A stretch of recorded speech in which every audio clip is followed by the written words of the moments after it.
여러분 안녕하십니까? 대한민국의 새로운 지방자치 시대를 열어가는 지방의회 정책과 비전을 소개하는 의정 리포트 진행을 맡은 최지혜입니다.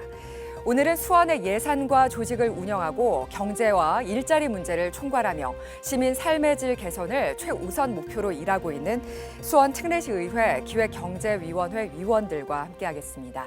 먼저 오늘 출연해 주신 의원들 소개해 드릴게요. 유준숙 수원 특례시의회 기획경제위원회 위원장 나오셨습니다. 홍정철 수원 특례시의회 기획경제위원회 부위원장 나오셨습니다. 이재식 수원 특례시의회 부의장 겸 기획경제위원회 위원 나오셨습니다. 장정희 수원 특례시의회 기획경제위원회 위원 나오셨습니다. 강영우 수원 특례시의회 운영위원회 위원장 겸 기획경제위원회 위원 나오셨습니다. 이재영 수원 특례시의회 윤리특별위원회 위원장 겸 기획경제위원회 위원 나오셨습니다. 윤명옥 수원 특례시의회 기획경제위원회 위원 나오셨습니다. 최원용 수원 특례시의회 기획경제위원회 위원 나오셨습니다. 네, 오늘 귀한 시간 내주신 8분의 의원님들 다시 한번 환영해 드리겠습니다. 자, 오늘 수원 특례시의회 기획경제위원회 위원들과 어떤 이야기를 나누게 될지 첫 번째 주제 화면으로 만나보겠습니다. 2009년 선도적으로 주민참여예산 운영 조례를 제정해 전국 최초로 주민참여예산 청소년위원회 근거를 마련한 수원 특례시의회. 여러 모범 사례의 역사를 만든 수원 주민참여예산이 올해 전액 삭감돼 논란이다. 주민참여예산이 직접 민주주의의 구현이란 주장과 인기 영합적 예산 수립 수단으로 전락했다는 비판이 팽팽히 맞서며 논란은 현재 진행 중이다. 수원 특례시의회는 모든 시민이 생활 곳곳에서 피부로 느낄 수 있는 시민 친화적인 주민 참여 예산 제도 확립을 위해 다양한 정보 교류와 토론회 등을 실시해 대안 찾기에 최선의 노력을 다하고 있다. 시민에게 사랑받는 예산, 시민에게 힘이 되는 주민 참여 예산의 현주소와 개선 방안, 향후 과제는 무엇인지 모색해 본다. 네, 수원 특례시의회는 시민에게 힘이 되는 의회, 시민에게 사랑받는 의회를 내세우고 있습니다. 시민에게 힘이 되려면 이 예산들이 꼭 필요한 곳에 사용되고 있는지 시의회의 견제와 감시가 필수적인데요. 이 수원 특례시 주민참여 예산제 잘 시행되고 있는지 문제는 없는지 이야기해 보겠습니다. 자, 먼저 이재식 부의장님께 여쭤볼게요. 2011년 지방재정법이 개정되면서 전국의 자치단체가 주민참여 예산 제도를 의무적으로 시행을 하고 있습니다. 하지만 수원은 법 개정 이전부터 시행을 했던 걸로 알고 있거든요. 그 의미와 핵심 가치가 무엇이었나요? 예, 주민참여 예산은 시민이 지방자치단체 예산 편성과 운영 과정에 직접 참여하여 재정 운영의 투명성과 공정성을 높이고 결과적으로 재정 민주주의를 실현하기 위한 취지를 담고 있는 제도입니다. 따라서 주민참여 예산이 추구하는 핵심 가치는 참여성과 민주성, 수기성과 주도성, 그리고 균형과 공동체성입니다. 우리 수원 특례시는 2009년부터 선도적으로 주민참여 예산 운영 조례를 제정하여 시행하고 있고 민간 대표와 실현하여 전국 최초 주민참여 예산 청소년위원회 마련 등 여러 모범 사례의 역사를 만들어내고 있습니다. 앞으로 수원시가 특례시로서 주민참여 예산의 선도적 모범 지자체가 될 수 있도록 노력하겠습니다. 네, 수원 특례시가 재정 민주주의의 모범 사례를 만들어 왔다 해도 과언이 아니네요. 자, 그렇다면 수원 특례시의 주민참여 예산, 그동안 어떤 성과들이 있었고 또 시민들의 반응과 평가는 어땠는지 유준숙 기획경제위원장님께 설명 부탁드릴게요. 네, 우리 시는 2009년 주민참여 예산 조례를 제정하고 전국 최초 청소년위원회를 운영하는 등 선도적으로 운영해오고 있는데요.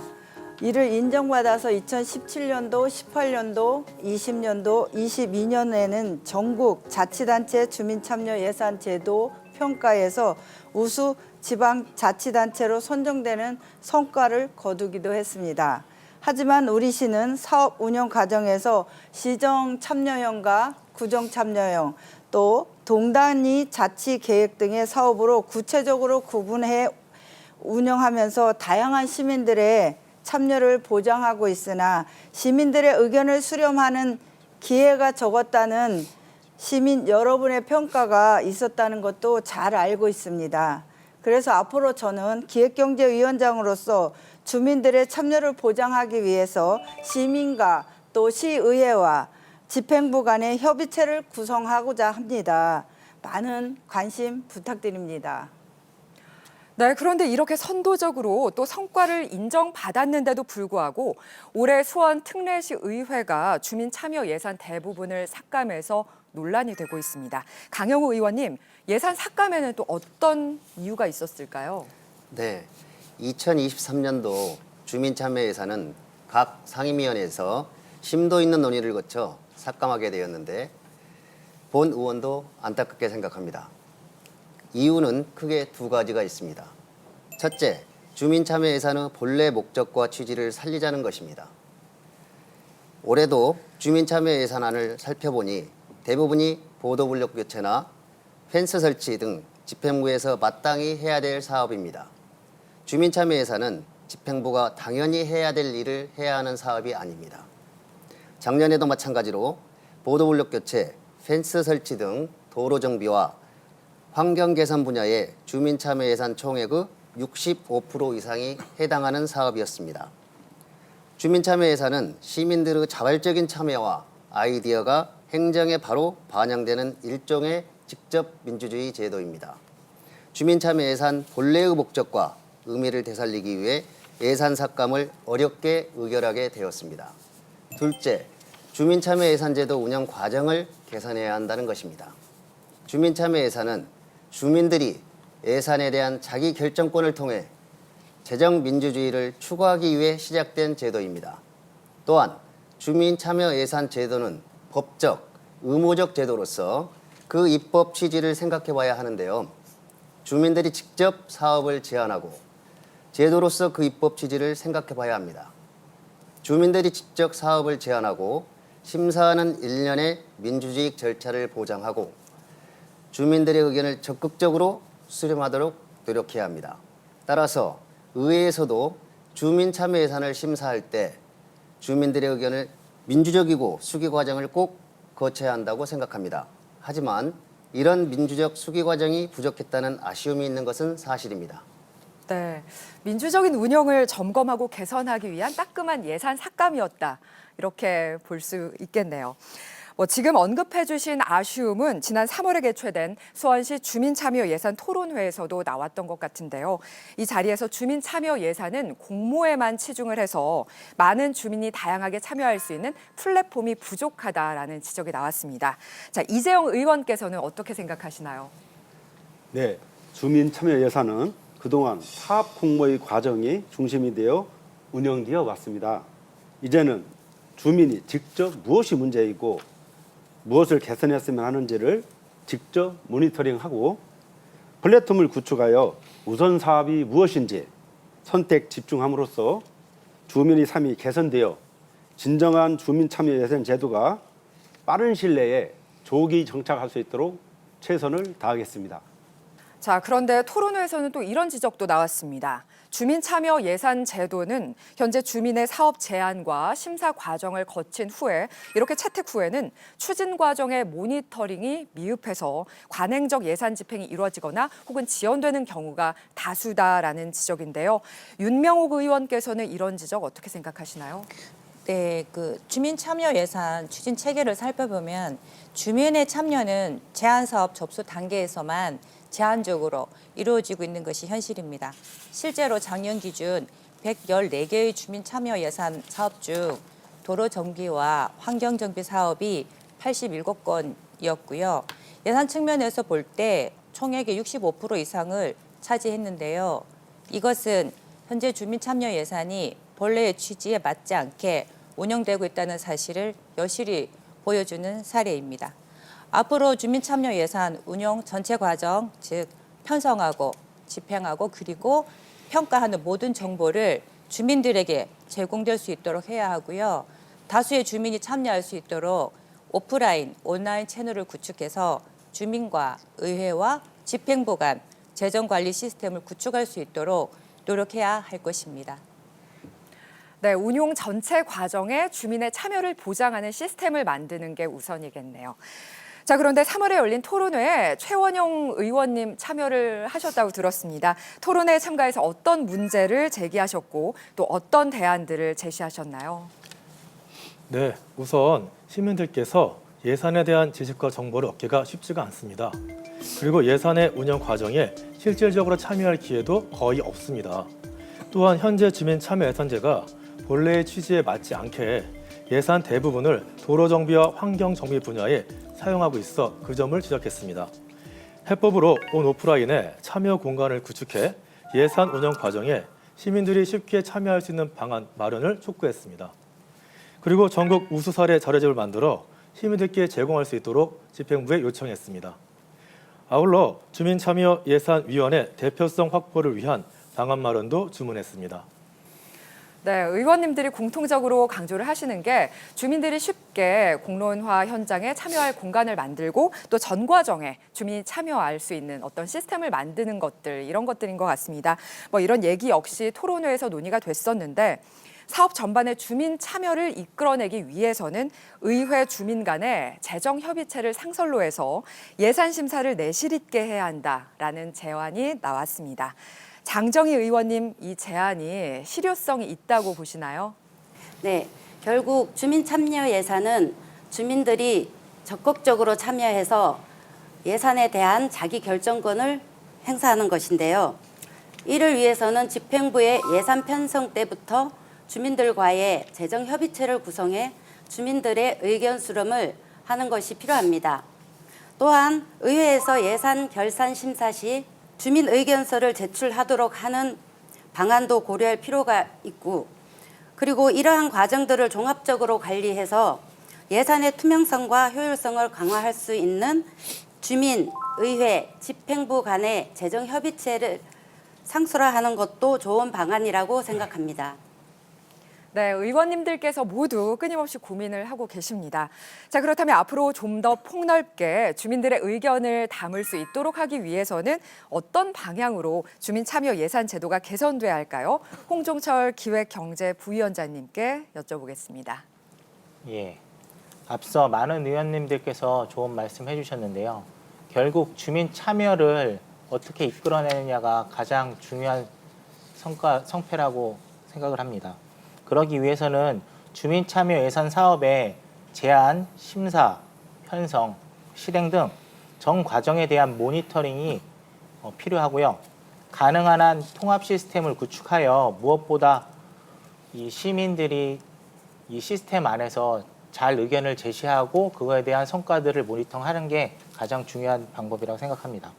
또한 주민들이 편리하게 사업을 제안할 수 있는 전용 플랫폼을 구축하여 더 많은 시민이 주민 참여 예산 사업에 참여할 수 있도록 하고 홍보를 강화하는 것도 계속 저희가 노력해야 될 부분이라고 생각합니다.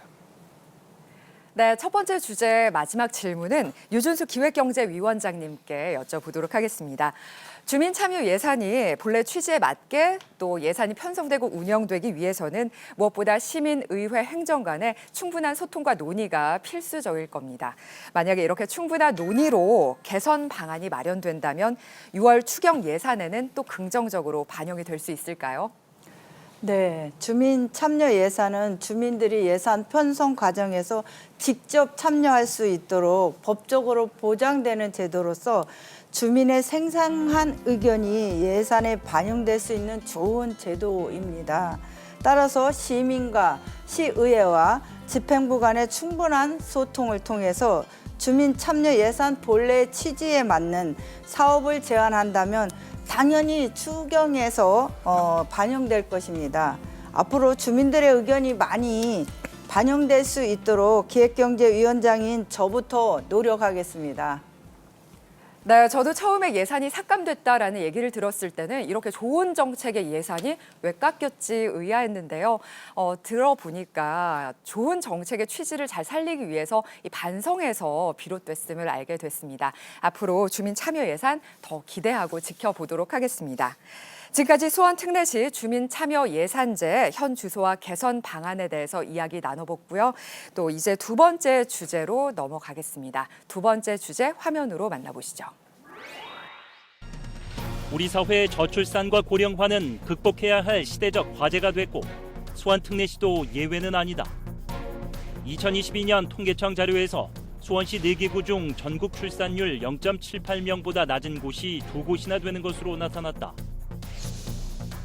65세 이상 고령화 인구도 지속적으로 증가하며 2040년까지 수원의 인구는 119만 명까지 감소할 것으로 예측되고 있다. 이에 수원특례시는 모든 세대의 삶의 질 향상을 목표로 하는 2023년 인구정책 시행 계획을 수립해 선제적인 대응에 나섰는데 모든 세대의 삶의 질 향상에 방점을 두면서 특히 청년과 어르신 일자리 창출을 통해 더 살기 좋은 수원시 만들기에 나섰다. 인구 유입은 늘리고 저출산 고령화 등 급속한 인구 변화에 능동적으로 대응할 수 있도록 수원의 여건에 맞는 차별화되고 실효성 있는 인구 정책을 추진하기 위해서는 가장 필요한 것이 무엇일까? 수원특례시의회 기획재정위원회 위원들과 함께 진단해 본다. 네, 본격적인 이야기 나누기 전에 통계청에서 발표한 장래 인구 현황부터 살펴보겠습니다. 네, 합계 출산율은 초저출생 현상이 지속이 되고 있습니다. 2018년 이후에 합계 출산율 0명대가 유지되고 있는데요. 이렇게 된다면 2024년에는 합계 출산율이 0.7명으로 역대 최저가 예상되고 있습니다. 자, 급격한 고령화 현상도 심각한데요. 베이비붐 세대가 고령층에 진입하면서 세계에서 가장 빠르게 고령화가 진행되고 있습니다. 2025년에는 고령화율이 20% 이상인 초고령화 사회에 진입할 것으로 예상이 됩니다. 네, 저희가 자료 화면에서도 살펴봤듯이 장래 인구 현황이 심각합니다. 저출산과 고령화로 인한 인구 감소 문제는 수원 특례시뿐 아니라 우리 사회 전체가 직면한 심각한 문제 중에 하나인데요. 자, 강영우 의원님, 그렇다면 현재 수원 특례시의 인구 현황은 어떠한가요? 네, 우리 수원 특례시의 인구는 2023년 현재 122만 6천 명으로 기초자치단체 중 1위입니다. 하지만 그 이면에는 사회적 현안들이 많이 산적해 있는데요. 수원 시내 출산율이 지속적으로 감소해 전국 평균 경기도보다 아래에 있고 65세 이상 인구 비율은 빠르게 증가하고 있습니다. 반면 생산 연령 인구는 지속적으로 감소하고 있고 1인 가구의 비중이 점차 늘어 현재 가구 3분의 1 이상을 차지하고 있습니다. 정리해보면 현재 인구 규모면에서는 1위지만 인구 구성비와 변화 추세를 살펴보면 가까운 장래에 심각한 인구 문제에 직면하게 될 것입니다. 네, 지금 나온 자료 화면들을 보니까요. 수원의 65세 이상 인구 상승 추이도 굉장히 가파르고 또 이에 따라서 생산 연령 인구도 하락세를 보이고 있습니다. 이 때문에 수원에서도 이 고령화가 심각한 문제로 대두가 되고 있는데요. 이재식 부의장님, 경제적 측면에서 본다면 수원의 고령화 문제가 얼마나 심각한 건가요? 예, 2017년도에 생산 연령 인구가 91만여 명으로 정적을 찍은 뒤에 베이비붐 세대가 접어들고 있습니다. 따라서 수원시 전체 인구 차원에서는 큰 변화가 없는 것처럼 보이지만 인구 구조를 구체적으로 살펴보면 65세 이상 고령층의 인구가 급증하고 유소년과 청장년층의 인구는 감소하고 있습니다. 이로 인해 부양비가 가파르게 증가하고 있습니다. 2022년도에는 생산력을 가진 청장년 100명이 32명의 유소년 및 노령자를 부양했으나 2040년에는 61명을 부양해야 합니다. 이처럼 생산력 인구가 하락하고 고령화가 빠르게 진행되면서 결국 정부와 지자체 차원에서 재정 부담과 청장년층의 조세 부담이 심하여 미래 세대의 큰 힘이 될 것입니다. 고령화 문제는 이 경제적 측면뿐만 아니라 사회적 문제들도 심각하게 유발을 하고 있죠. 사회적 측면에서 수원의 고령화 문제가 얼마나 심각한지 또 실태를 홍종철 부위원장님께서 말씀을 해주신다면요.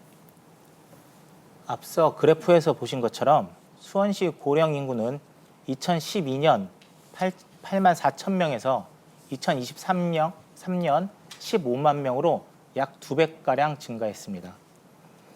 이처럼 노령 인구의 급격한 증가로 인한 청장년층의 부양비 부담, 조세 부담이 증가하고 있는 것이 현실입니다. 그런데 이러한 조세 부담이 결국 세대 간의 갈등으로까지 이어질 수 있다는 게 더 큰 문제이고요. 또한 핵가족화의 보편화, 1인 가구의 가파른 증가 등으로 어르신들의 소외 문제가 발생할 수 있습니다. 이런 고령화로 인한 사회적 문제들이 더욱 심화되기 전에 지금부터 미리 대비해야 한다고 생각합니다. 특히 우리 수원 특례시에서는 지역 어르신들의 활기차고 안정된 노후 생활을 지원하기 위해 효사랑지원금, 독거노인 가정의 화재와 가스 사고에 신속히 대처할 수 있는 응급 신속체계 구축 등을 지원하고 있습니다. 앞으로도 우리 수원시는 고령화로 인한 사회적 문제 해결을 위해 꾸준히 노력할 것입니다. 네, 그렇다면 유준숙 위원장님 또 이재식 부의장님께서 지적을 해주신 수원의 고령화 문제 또 인구 정책의 한계를 보완하기 위해서 수원시가 수립한 2023년 수원시 인구 정책 시행 계획이 있습니다. 자, 이런 것들에 또 해법이 들어가 있을지도 궁금해지는데요. 이것에 담긴 정책 목표와 또 추진 전략을 최원용 의원께서 설명을 해주신다면요. 네, 저출생과 고령화는 국가적 문제입니다. 따라서 현재 수원 특례시는 정부의 계획과 연계해 수원시 인구 구조를 반영한 정책을 추진하고 있습니다. 우리 수원 특례시의 기본 계획은 함께 살다, 오래 살다, 희망에 살다, 미래에 살다 등 4개 분야 72개의 사업으로 구성되어 있습니다. 먼저 함께 살다 분야에서는 출산, 입양 가구 지원, 장애아 통합 어린이집 운영, 다자녀 가구 지원 등 일과 가정의 양립을 가능하게 하는 관련 정책을 추진하고 있습니다. 오래 살다 분야에서는 효도수당, 독거노인 지원, 노인 일자리와 사회활동 사원업 지원 등 능동적인 고령사회 구축을 위한 정책들을 시행하고 있습니다. 또 희망에 살다 분야에서는 신중년 인생 이모작 지원센터 운영 지원, 기업 창업 지원 등 모두의 역량이 고루 발휘될 수 있는 정책을 추진하고 있습니다. 마지막으로 미래에 살다 분야에서는 인구 구조 변화에 대한 적응 측면에서 저출생 대응 인식 개선 확대, 미래 세대 인구 교육 등의 사업을 진행하고 있습니다. 이처럼 수원 특례시는 저출생 고령화 사회에 맞는 정책을 수립하고 이를 통합 관리하여 인구 문제에 능동적으로 대응하고 있습니다. 네, 답변해 주실 때 보여진 자료 화면 저도 유심히 봤거든요. 2023년 수원시 인구정책 시행계획 안에는 부서별로 다양한 사업들이 들어가 있습니다. 무엇보다 젊은 층의 인구 유입을 위해서는 일자리 정책이 중요할 텐데요. 윤명옥 의원님, 청장년층을 위한 일자리 정책들은 또 어떤 게 준비가 돼 있나요? 네, 인구정책 시행 계획 중에 희망에 살다 분야가 있는데요. 수원시 청년들을 위한 다양한 지원 사업을 진행하고 있습니다. 주거 분야에서는 청년 월세 지원, 역세권 세빛 청년존을 운영하고 있고, 일자리 분야에서는 취업 청년을 위한 청나래와 청카드를 지원하고 있습니다. 또 복지 분야에서는 청년 희망 키움 통장 그리고 청년 기본소득 지급 등을 운영하고 있고요. 교육 분야에서는 대학생 장학금 지원, 창업 지원 등의 노력을 하고 있습니다. 그리고 장년층 사업으로는 전문성과 경력을 가진 퇴직 인력을 비영리 법인 또는 단체 등의 기관에 매칭해 사회 서비스 확산에 공헌할 수 있는 기회를 제공하고 관련 활동을 지원하는 신중년 맞춤 사회 공헌 정책을 추진하고 있고요. 여기에 신중년 인생 이모작 지원센터를 운영해 장년층에게 인생 재설계와 재취업의 기회를 제공해 타 지자체의 우수 벤치마킹 사례가 되고 있습니다. 네, 역시 앞서 봤던 자료 화면을 보니까요. 건강하고 능동적인 이 고령사회 구축을 위해서 6개 부서에서 10개 사업을 추진하고 있습니다. 어르신들도 사회활동의 일환으로 일자리를 굉장히 중요하게 생각하시잖아요. 장정희 의원님, 어르신들의 일자리 정책은 어디에 방점이 찍혀 있고 또 구체적으로 어떤 정책들이 준비되고 있을까요? 네, 우리 수원 특례시가 발전하기 위해 그동안 헌신해온 지역 어르신들의 노고에 보답하기 위해서 효사랑 지원금 등 다양한 지원 사업을 추진하고 있습니다. 취업을 원하는 어르신들에게는 맞춤형 일자리를 제공해 소득 창출과 사회 참여의 기회를 제공한다는 기조를 갖고 노인 일자리와 사회활동 지원 사업을 시행하고 있습니다. 우선 노인 취업 지원센터 운영과 수원 시니어 클럽 등 여러 기관을 통해 어르신들의 구직 활동에 도움을 주고 있습니다. 2022년 744명의 어르신들이 노인 취업 지원센터를 통해 취업에 성공했습니다. 앞으로도 구직자와 수요 업체 간의 적극적인 연계 활동을 추진해 어르신들의 건강하고 능동적인 고령 사회 구축을 위해 노력하겠습니다. 네, 고령화율이 20%가 넘는 초고령 사회 진입이라는 이 곧 닥칠 인구구조 변화에 선제적인 대응도 필요할 텐데요. 유준수 기획경제위원장님, 이 추진하는 사업들 또 어디에 방점이 찍혀 있을까요? 네, 저출생 고령화 시대로 인구 구조 역시 빠르게 변화하고 있습니다. 따라서 우리 시에서는 급변하는 인구 구조에 맞는 변화가 필요합니다. 이를 위해서 저출생 대응, 인식 개선과 미래 세대의 인구 교육 등 지역 주민의 인식 개선을 위해 다양한 정책을 수립해서 시행하고 있는데요. 뉴 모멀, 새로운 기준에 부합하는 통합적 사회 분위기 조성에 더욱 중점을 두겠습니다. 네, 수원 시민들이 걱정 없이 출산하고 또 양육하고 활기찬 노후 생활까지 꿈꿀 수 있게 하는 이런 기반을 조성한다는 점에서는 상당히 의미가 있어 보입니다. 하지만 이 많은 사업들을 추진하는 데는 또 예산도 많이 들겠죠. 홍종철 부위원장님, 예산 걱정은 저희가 안 해도 될까요? 예. 인구 정책 분야가 광범위하고 각각의 정책을 시행하기 위해서는 막대한 예산이 투입이 됩니다. 그러나 수원시의 재정 상황이 넉넉하지 않은 것도 현실입니다. 다만 인구 문제는 수원 특례시뿐만 아니라 국가의 중대한 사회적 문제이기 때문에 열악한 재정 상황 속에서도 아이돌봄 사업, 어르신 일자리와 사회활동 지원 등 특화 분야의 사업에 더 집중적으로 추진할 계획입니다. 동시에 사업의 우선순위를 정해서 효율성을 강화하기 위해 노력하고 있습니다. 네, 저출산과 고령화 시대에 수원 특례시가 추진하고 있는 인구 정책들 자세히 살펴봤습니다. 앞서 말씀해 주신 사업들이 실효성 있는 제대로 된 정책으로 구현되기 위해서는 또 제대로 된 관리가 필요할 텐데요. 이재영 의원님이 보시기에는 또 어떤 노력들이 필요하다고 보시나요? 네, 사실 인구 정책은 단기간에 성과를 내기는 쉽지 않습니다. 수원시의 재정 상태를 고려해서 중단기 계획을 일관성 있게 추진하여 실행했으면 합니다. 예를 들어 AI 유치원 설립, 돌봄 서비스 확장, 민간 기업들이 보조 사업을 실행하여 수원 시민이 너도나도 아기를 낳게 하는 여건과 분위기가 되었으면 합니다. 특히 수원은 삼성전자가 있습니다. 도의회가 있고 도교육청이 있고 한국은행, 법원, 고급 인력이 있습니다. 이런 부분을 중장기 계획을 세워서 출생률을 높이는 계획을 빠르빨리 추진했으면 합니다. 네, 지금까지 저출산 고령화 시대 수원 특례시의 인구정책 방안에 대해서 이야기 나눠봤습니다.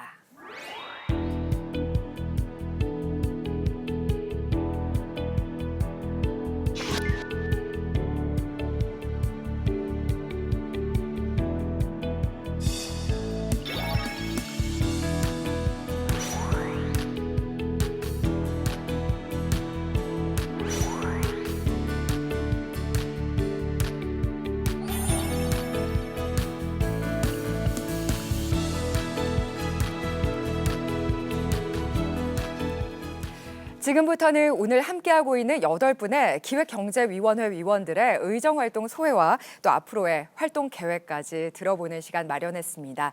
먼저 전반기 기획경제위원장을 맡고 계시는 유준숙 위원장님께 질문을 드려볼게요. 위원장님께서는 현장에 답이 있다, 이 말을 항상 생각하시면서 시민 곁에서 현장의 문제를 파악하고 또 해결하려고 노력하는 것으로 알고 있습니다. 지난 의정 활동 중에서 또 가장 내세우고 싶은 성과 하나, 또 앞으로의 활동 계획까지 말씀해 주신다면요. 네, 아나운서께서 자랑하고 싶은 성과가 무엇이냐고 물으시니 저는 장애인, 세터민 등이 우리 사회에 빠르게 적응할 수 있도록 북한 이탈 주민 정착 지원에 관한 조례와 시각장애인 정보 접근 조례 지원 조례 등 그분들과 관련된 조례를 제정한 것이 생각이 납니다. 저는 늘 항상 현장에 답이 있다라는 생각으로 저는 앞으로도 지난 30년간 지속해온 봉사활동도 게을리하지 않을 것이며 또 저와 같이 함께 하시는 이탈주민이라든지 북한 이탈주민이라든지 다문화 가정 또 어려운 이웃 홀몸 어르신 등의 어려운 상황에 처해 있는 주민들의 손과 발이 되고 목소리가 되어서 이분들을 지원하는데 적극적으로 최선을 다하겠습니다. 그리고 우리 기획경제위원장으로서 우리 시에 튼튼한 기업이 유치될 수 있도록 집행부와 함께 고민하고 그로 인한 일자리 창출과 세소 확보에도 관심을 기울이겠습니다. 특히 우리 시에 쓰여지는 예산이 적재적소에 건전하게 사용되고 있는지 꼼꼼하게 살피겠습니다. 지켜봐 주시기 바랍니다. 감사합니다. 네, 홍종철 부위원장께서는 이 40대 초반에 젊은 정치인답게 넘치는 열정과 패기로 의정 활동을 하고 있다, 이렇게 소문이 났더라고요.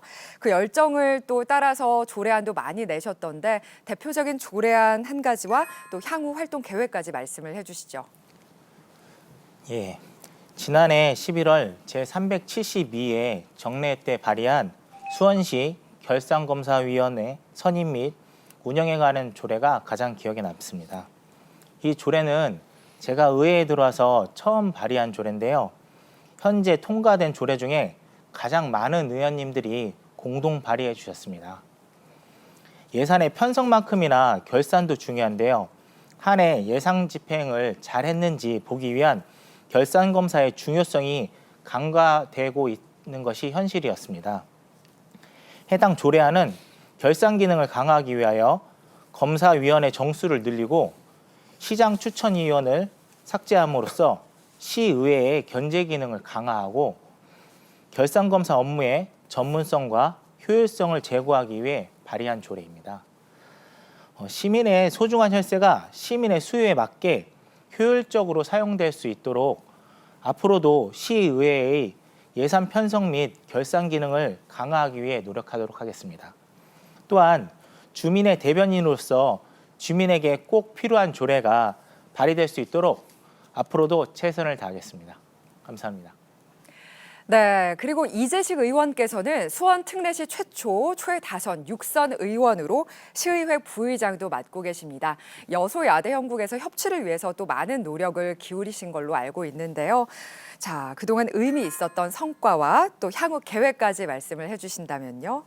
예, 수원 시민의 안정적인 주거환경 조성을 위한 지원 방안을 마련하기 위해 공동주택 지원 조례와 수원시 급수 조례를